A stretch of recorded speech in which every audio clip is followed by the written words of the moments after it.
டேய் கொஞ்சம் கூட அறிவே கிடையாது அவனுக்கு. சும்மா டம்மு டம்முன்னு போட்டு அடிச்சுன்னுக்குற. பக்கத்து வீட்டில் இருக்கிறவங்களாம் சண்டைக்கு வர போறாங்கடா. உன்னாலதான் என் பேர் கெட்டு போகுது பார். என்னடா பாக்குற?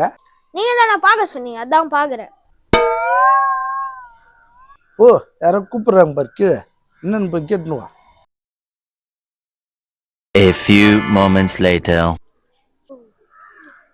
டேய் யார் வந்தது? உங்க ஃப்ரெண்டு ஜெய். ஏய் அவன் செக்கு குத்துருப்பானே. அதை ஃப்ரிட்ஜில் வச்சிட்டேன். ஃப்ரிட்ஜ்லையா? எதுக்கு? அதில் உங்க பேர் இது, அதான் ஃப்ரிட்ஜில் வச்சிட்டேன். இனிமேல் உங்க பேர் கேட்டே போவாது. அமுகு டுமுகு அமால் டுமால்